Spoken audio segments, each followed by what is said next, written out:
Assalamualaikum warahmatullahi wabarakatuh. Marilah tuan-tuan kita mulakan majlis ini dengan sama-sama baca ummul kitab Al-Fatihah. A'udzu billahi minasyaitonir rajim. Bismillahirrahmanirrahim. Alhamdulillahi rabbil alamin, arrahmanir rahim, maliki yaumiddin. Iyyaka na'budu wa iyyaka nasta'in. Ihdinas siratal mustaqim. صراط الذين أنعمت عليهم غير المغضوب عليهم ولا الضالين.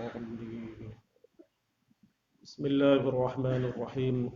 الحمد لله رب العالمين، والصلاة والسلام على أشرف الأنبياء والمرسلين وعلى آله وصحبه أجمعين. سبحانك لا علم لنا إلا ما علمتنا إنك أنت العليم الحكيم. رب اشرح لي صدري ويسر لي أمري واحلل عقدة من لساني يفقه قولي. اللهم علمنا ما ينفعنا وانفعنا بما علمتنا وزدنا علما يا أرحم الراحمين. وأرنا الحق حقا وارزقنا اتباعه وأرنا الباطل باطلا وارزقنا اجتنابه واجعلنا ممن يستمعون القول فيتبعون أحسنه وأدخلنا برحمتك في عبادك الصالحين. ولا حول ولا قوة إلا بالله ولا حول ولا قوة إلا بالله ولا حول ولا قوة إلا بالله العلي العظيم. اللهم يسر ولا تعسر وأتمم بالخير يا كريم. وبعد. الحمد لله. Segala puji bagi Allah Subhanahu wa taala, selawat serta salam ke atas junjungan kita Nabi Muhammad sallallahu alaihi wasallam.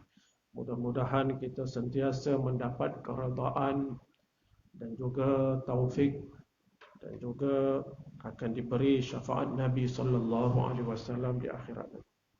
Tuan-tuan, para jemaah yang dirahmati Allah. Iman yang ada pada diri seseorang akan mempengaruhi hidup seseorang. Iman bukan sekadar kepercayaan di dalam hati, bahkan iman itu akan membuahkan cara berfikir yang sesuai dengan iman yang dia yakini. Sebelum mengucap dua kalimah syahadah, manusia ini mempunyai cara berfikir tersendiri, matlamat hidup tersendiri sesuai dengan akalnya. Namun apabila seseorang ini mengucap dua kalimah syahadah dan beriman kepada keesaan Allah dan sebagainya, beriman, maka cara berfikir, matlamat hidup sudah berubah.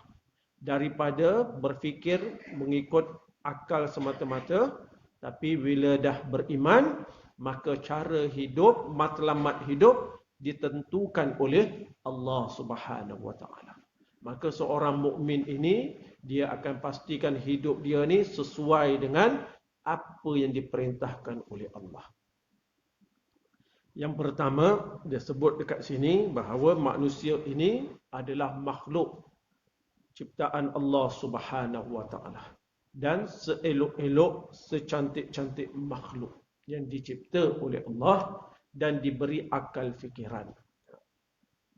Maka manusia ini dipertanggungjawabkan untuk menjadi khalifah di atas muka bumi ini. Iaitu membina dan memakmurkan bumi. Itu tugas yang Allah beri kepada manusia yang dilantik menjadi khalifah. Apa tujuan hidup manusia? Dah berubah. Tadi sebelum beriman, matlamat dia apa? Ikut suka saya lah. Boleh faham saya cakap? Tapi bila dah mengucap dua kalimah syahadah, dah beriman, oh, manusia yang beriman ni dia tahu, dia faham, kita ni hamba Allah. Kita adalah makhluk yang diciptakan oleh Allah. Dan kita dipertanggungjawabkan untuk menjadi khalifah, untuk membina dan memakmurkan bumi ini. Menggunakan nikmat-nikmat Allah Subhanahu wa taala untuk menegakkan keadilan, kesejahteraan, kebaikan dan keamanan. Itu tanggungjawab setiap orang yang beriman. Dan kita mencegah dalam masa yang sama, mencegah daripada berlakunya kerosakan kebinasaan dan sebagainya. Itu tanggungjawab apabila seseorang ni dah beriman kepada Allah Subhanahu Wa Taala. Maknanya kita ada tugas untuk memakmurkan bumi ini dan pastikan bumi ini dikelola berjalan sesuai dengan arahan perintah daripada Allah Subhanahu Wa Taala. Sebelum ni ikut saya lah, saya nak guna apa, ikut saya lah. Tapi orang yang beriman, bila diberi kekuasaan, dia akan pastikan kekuasaan yang diperolehi ini dia akan gunakan sesuai dengan perintah Allah Subhanahu Wa Taala. Kenapa? Kerana iman tadi. Boleh faham saya cakap ni? Straightforward lah, faham tak? Okey. Kemudian iman. Apabila seseorang ini beriman, maka manusia itu faham bahawa dia hanya boleh beribadah kepada Allah Subhanahu Wa Taala saja. Dia tak boleh pilih Tuhan ni, Tuhan tu, Tuhan konon-konon Tuhan lah, tak. Dia nak beribadat hanya kepada Allah Subhanahu Wa Taala. Dia hanya tunduk patuh secara total, tunduk patuh tanpa syarat hanya kepada Allah Subhanahu Wa Taala. Adapun arahan orang lain ada syarat. Arahan orang lain kita terima selagi mana arahan tersebut tidak bercanggah dengan arahan perintah Allah Subhanahu Wa Taala. Ini berubah cara berfikir orang yang beriman. Sebelum beriman, dia ikutlah. Siapa jadi ketua dia, siapa jadi pemimpin dia, arahan daripada orang ni, arahan daripada tuan ni, dia terima aja. Tapi bila orang yang beriman ini, kalau benar imannya, maka dia akan membentuk cara hidup, cara berfikir yang berbeza. Ya, ini cara berfikir sesuai dengan iman. Beriman kepada Allah. Makna saya ini hanya akan patuh, tunduk secara total, beribadat hanya kepada Allah Subhanahu Wa Taala. Apa sahaja hukum, apa sahaja perintah Allah, maka dia akan tunaikan. Dia akan usahakan untuk dia laksanakan. Dalam masa yang sama, dia sentiasa takut kepada Allah Subhanahu Wa Taala. Kerana Allah Subhanahu Wa Taala menyatakan, "Wa ma khalaqtul jinna wal insa illa liya'budun." Tidaklah aku, yakni Allah, ciptakan jin dan manusia melainkan supaya mereka ini menyembah dan beribadat hanya kepada Allah Subhanahu Wa Taala. Makna tunduk patuh secara total kepada Allah Subhanahu Wa Taala. Jadi di dalam masalah beribadat ini, tunduk secara total kepada Allah ini, maka kita perlulah berusaha untuk menjalankan hukum-hukum Allah Subhanahu Wa Taala yang berkaitan dengan ibadat, yang berkaitan dengan kekeluargaan, yang berkaitan dengan masyarakat, yang berkaitan dengan negara, dan berkaitan dengan apa sahaja yang Allah dah tetapkan, maka kita perlu usaha untuk laksanakan. Kenapa kamu nak laksanakan? Kerana iman tadi telah membentuk cara berfikir kita sesuai dengan keimanan kepada Allah tadi. Bukan ikut sukalah nak buat ke tak nak, tidak. Ini cerita hubung kait iman dengan kehidupan seseorang. Lepas tu bila orang tanya, kenapa kamu ni sibuk-sibuk sangat nak ikut hukum yang Allah tetapkan? Kenapa kamu ni? Kerana iman kita, yang kita percaya Allah ni maha kuasa, Allah ni maha adil, Allah ni maha bijaksana, Allah segala-galanya itu memerlukan kita tunduk kepada semua perintah Allah. Termasuklah hukum hakam yang berkaitan dengan kehidupan kita. Tapi kalau dia percaya tapi dia menentang hukum yang Allah tetapkan, jadi orang akan perhati, macam mana kamu? Kamu kata Allah ni maha bijaksana, Allah ni maha penyayang, Allah ni maha adil. Tiba-tiba kamu kata hukum Allah itu zalim. Kan tanakut. Tanakut ni makna berlawanan. Pengakuan kamu tadi lain. Yang kamu cakap sekarang ni lain. Bercanggah. Kamu kata Allah ni maha adil. Tiba-tiba kamu kata hukum yang Allah tetapkan ni tidak adil. Kan pelik bin ajaib. Itu. Pasal apa jadi macam tu? Pasal iman tidak meresap ke dalam hati. Kenapa ada orang Islam yang berkata macam tu? Ucapannya lain. Kata Allah maha esa, maha adil, maha bijaksana. Tapi dalam situasi kehidupan, dia sebut benda lain pula. Bercanggah. Dia kata hukum Islam ni tidak bagus, hukum Islam ini, apa dia cakap? Hukum Islam ini menganaktirikan kaum perempuan, contohlah. Hukum Islam ini zalim, hukum Islam ini tak sesuai. Kenapa jadi macam tu? Kerana iman tak masuk ke dalam hati, menyebabkan dia tidak menguasai cara berfikir seseorang. Tapi kalau kita nak tahu iman ni masuk dalam hati, maka dia akan tunduk kepada semua perintah Allah Subhanahu wa taala. Sebab manusia ini yang merupakan hamba Allah Subhanahu wa taala tidak layak dan tidak berhak untuk mencabar Allah Subhanahu wa taala. Sebab kita kata tadi kita hamba Allah, maka tak layak kita mencabar ataupun bersifat angkuh terhadap hukum hakam, undang-undang peraturan yang telah ditetapkan oleh Allah Subhanahu wa taala. Kemudian iman yang ada pada diri kita ini mengajar kepada kita untuk mencari cara hidup yang betul dan yang benar. Cara hidup kita ni kena sesuaikan dengan iman kita. Nak tahu betul ke tidak cara hidup kita ini, maka kita ada satu panduan. Hidup kita ini dikatakan baik, benar, betul apabila hidup kita ini sesuai dengan peraturan-peraturan yang ditetapkan oleh Allah Subhanahu wa taala. Pasal apa semua pergi kepada Allah Subhanahu wa taala? Pasal iman tadi itulah. Iman tadi. Kalau kita nak cari kejayaan ataupun kita nak pastikan hidup kita ini benar, maka kita kena timbangnya dengan apa yang disebut diperintahkan oleh Allah dan Rasul sallallahu alaihi wasallam. Kalau apa yang kita buat ni sesuai dengan perintah Allah dan Rasul, maka kita dikatakan hidup dengan cara hidup yang betul dan benar.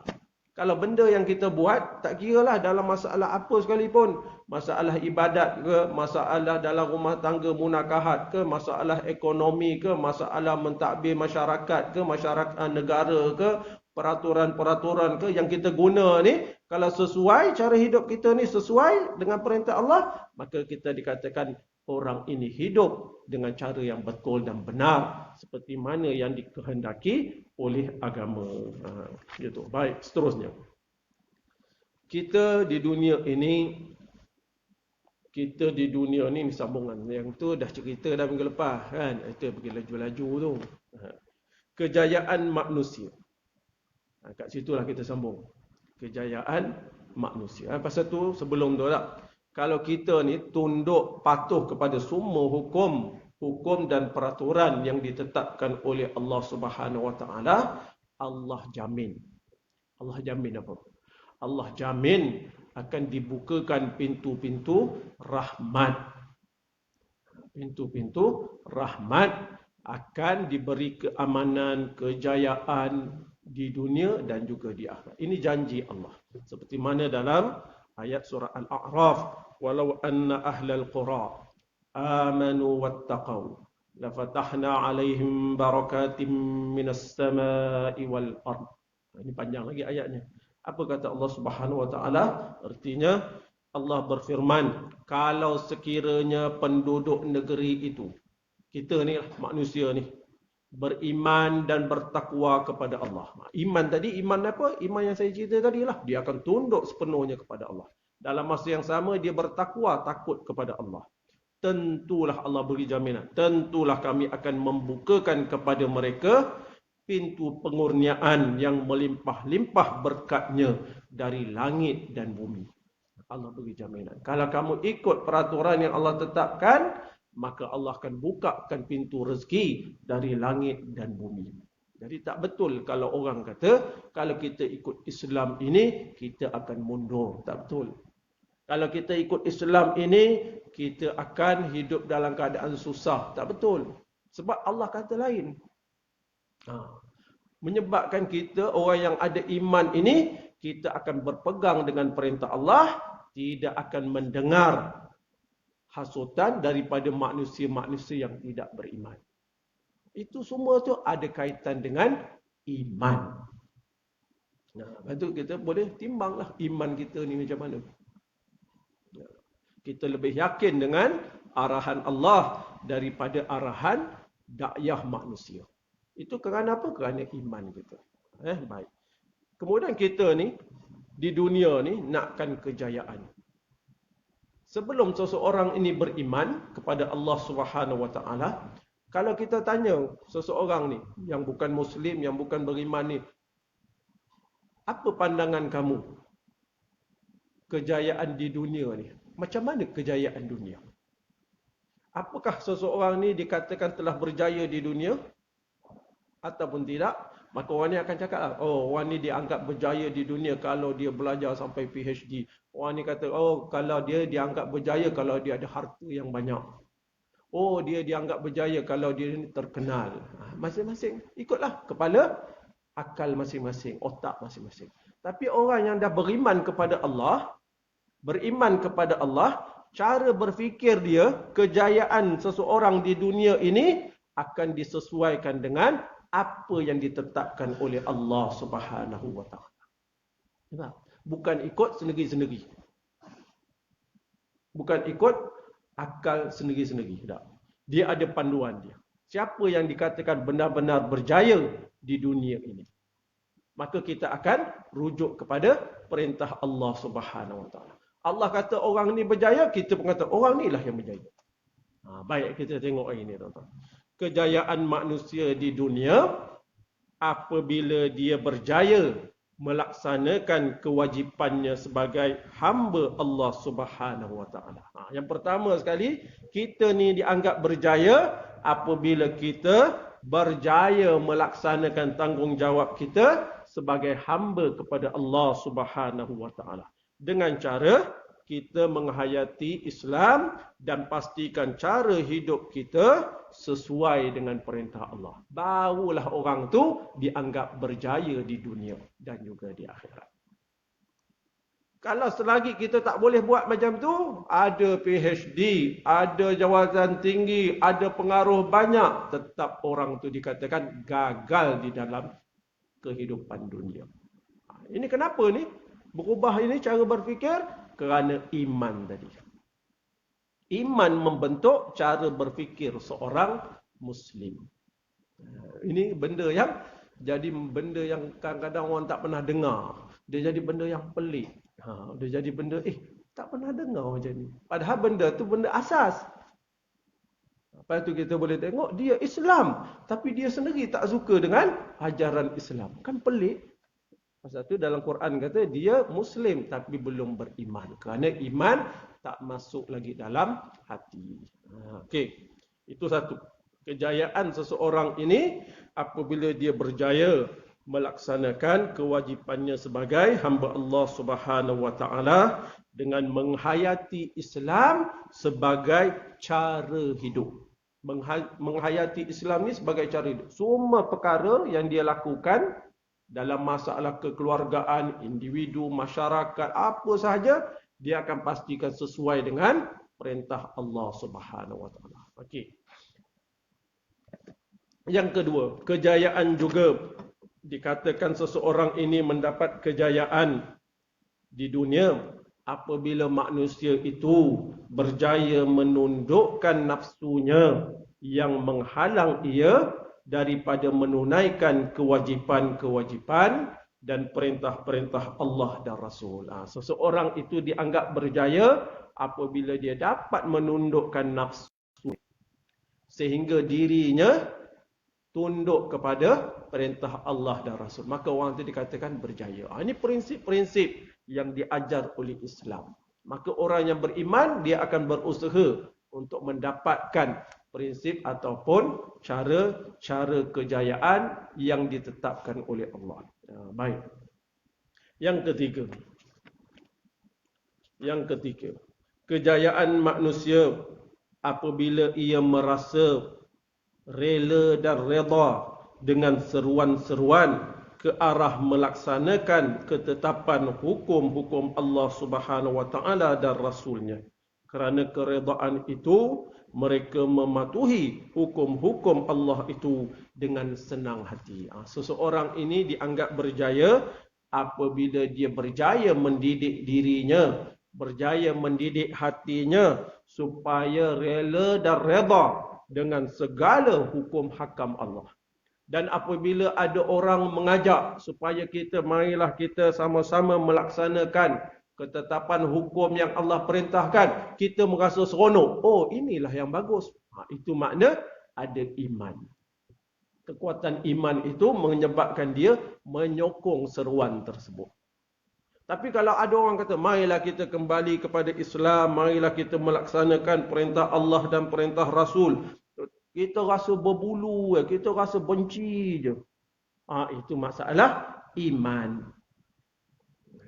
Sepatutnya kita bila orang ajak kepada Islam, orang ajak kita supaya melaksanakan perintah Allah dan perintah Rasul, orang yang benar iman dia, baik hati dia, dia akan kata, inilah yang bagus. Saya ingat lagi, guru Mufti Selangor, Allah yarham, Mufti Selangor, Ustaz Ishaq Bahrom, Tuan Guru Ishaq Bahrom. Masa tu dia jadi mufti lagi. Masa tu heboh tentang hukum hudud. Kan? Bila datang hukum hudud, ada orang Islam cerca, ada orang Islam hina, ada orang Islam maki hamun, ada orang Islam kritik tak tentu arah. Kan pelik bin Ajaib tu. Kata Ustaz Ishaq Bahrom, Tuan Guru Ishaq Bahrom, itu dekat tempat saya lah, kat masjid. Dia cakap apa? Dia kata, sepatutnya kalau kita ni orang Islam yang benar-benar beriman, kalau ada orang ajak kita, marilah kita berhukum dengan hukum Islam, kita kata, itulah yang bagus. Sepatutnya macam tu. Itulah yang baik. Sepatutnya macam tu. Jadi siapa yang boleh kata baik, bagus tu? Apabila ada iman tadi. Maknanya iman tadi mempengaruhi jiwa dan akal seseorang. Boleh faham? Okey.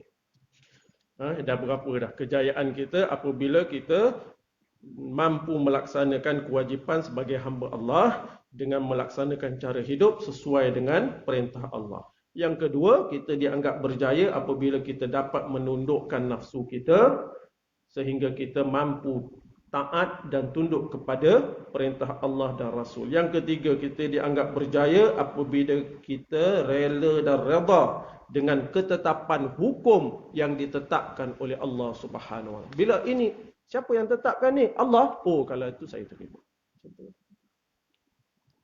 Kenapa jadi macam tu? Kenapa tak nak argue? Kenapa tak boleh macam ni? Kenapa tak boleh? Kenapa? Iman tadi. Bila Allah dah tetapkan, pasti itulah yang terbaik. Iman. Satu, pada suatu hari, Nabi berjalan, Nabi melihat ada seorang lelaki pakai cincin emas.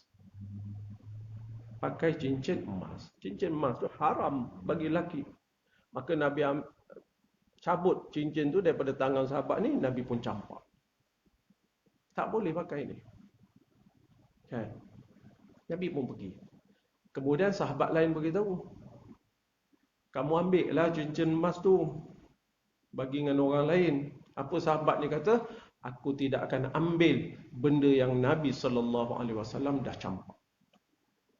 Dia tak ada kata, kenapa tak boleh? Apa masalah dia? Pakai cincin kan sama. Dia tak ada argue ni macam kita ni. Bila yang ini siapa perintah? Allah. Oh, sami'na wa ata'na. Itu kerana apa boleh jadi macam tu? Kerana iman. Pasal tu iman ni kuat. Pasal tu musuh-musuh Islam ni takut dengan keyakinan yang ditanam oleh Islam. Sehingga menyebabkan seorang itu beriman sungguh-sungguh kepada perintah Allah. Sebab dia mempunyai kekuatan. Sebab dia akan tunduk. Sama ada suka ke tak suka ke. Yang ni siapa perintah? Allah. Oh, inilah paling baik dan saya kena tunduk. Itu patut kita tanam dalam diri kita ni. Tanam dalam diri kita. Seterusnya. Macam arak tak? Arak itu minuman kebiasaan orang-orang Arab pada zaman tu. Bukanlah macam zaman kita ni tak. Kalau biasa orang minum, waktu malam. Mana? Tapi ni tak. Siang pun minum, malam pun minum. Apabila datang Islam, Orang ni masuk Islam. Ketika awal itu, arak masih boleh diminum. Tak haram lagi. Sebab arak itu diharamkan apabila Nabi telah berhijrah ke Madinah. Dia banyak peringkat. Kemudian datang ayat beritahu arak ni memang ada manfaat, tapi mudaratnya lagi banyak. So kita fikirlah, haram ke tak haram lagi? Fikir sendiri. Memang ada manfaat, dapat duit banyak, ginilah gitu, tapi mudaratnya lebih besar. Ya tak? Fikir sendiri. Jadi ada sahabat-sahabat minum lagi ikut dia. Dia fikir kalau tak nak minum, lebih baik tak minum. Kalau nak minum pun, minumlah. Tak ada haram lagi. Kemudian datang pula sahabat ni sebelum semayang minum dulu. Sebab tak haram kan? Kan? Sebelum semayang, yang mesti semayang. Jadi sahabat ni minum dulu sebelum semayang. Maka bila datang waktu semayang, dah benda lain pula yang dibaca ya. Contoh.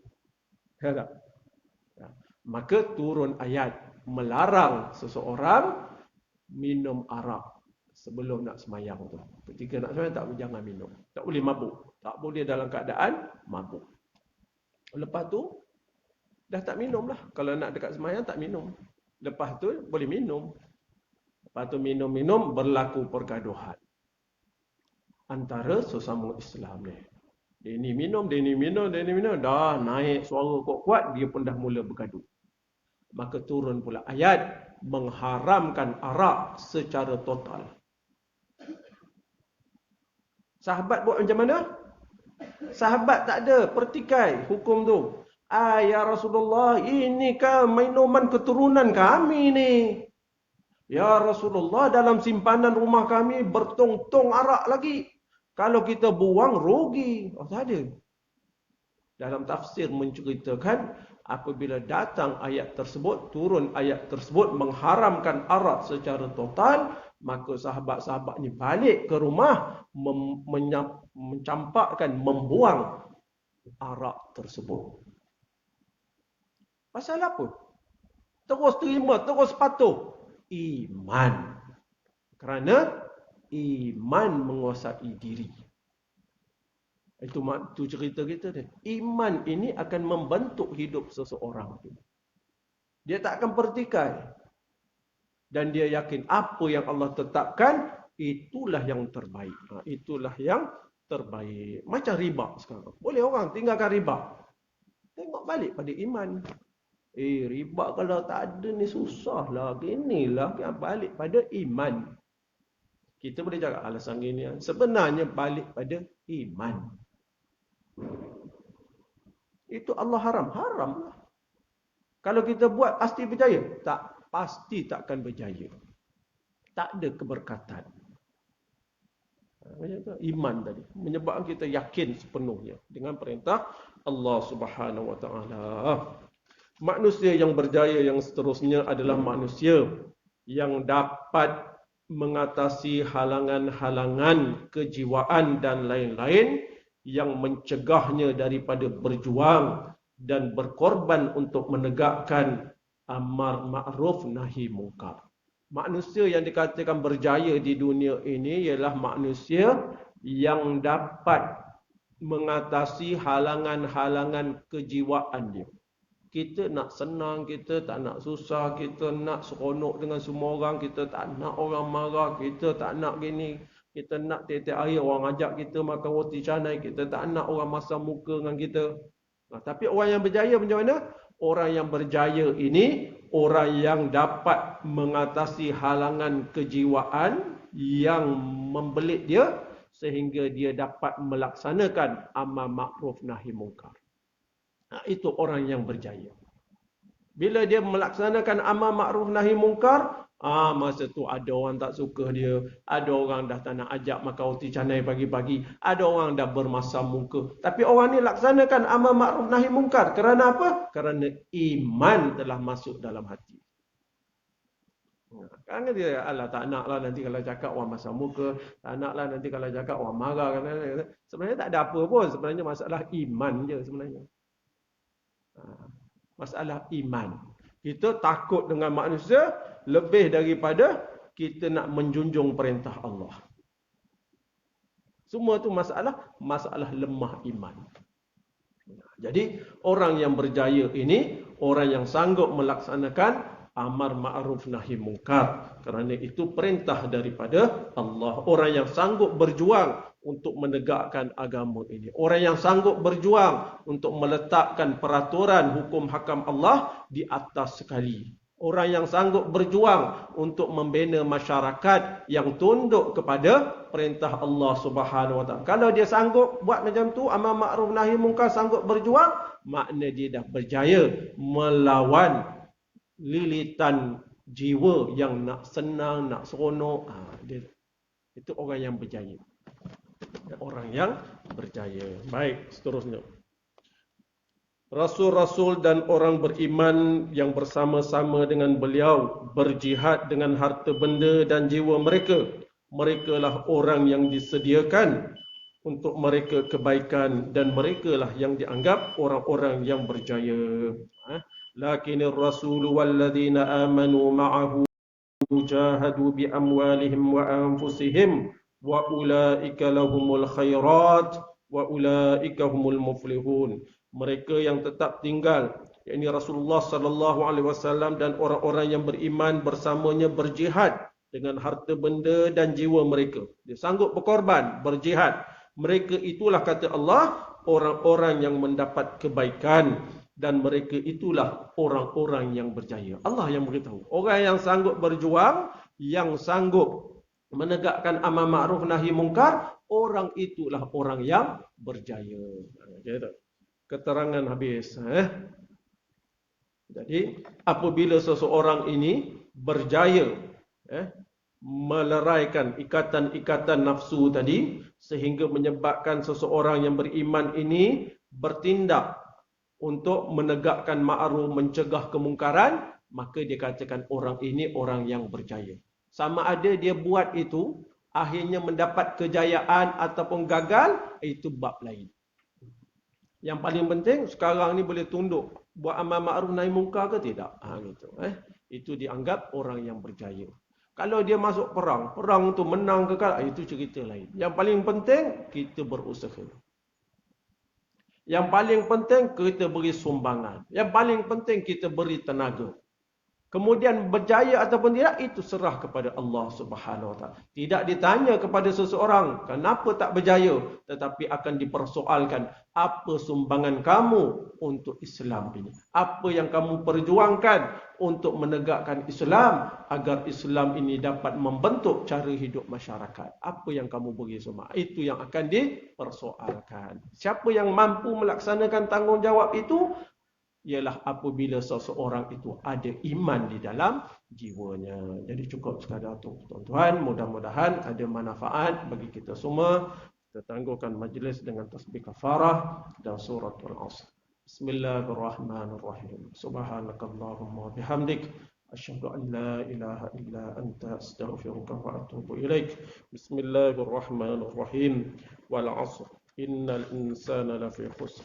إلا الذين آمنوا وعملوا الصالحات وتواصوا بالحق وتواصوا بالصبر.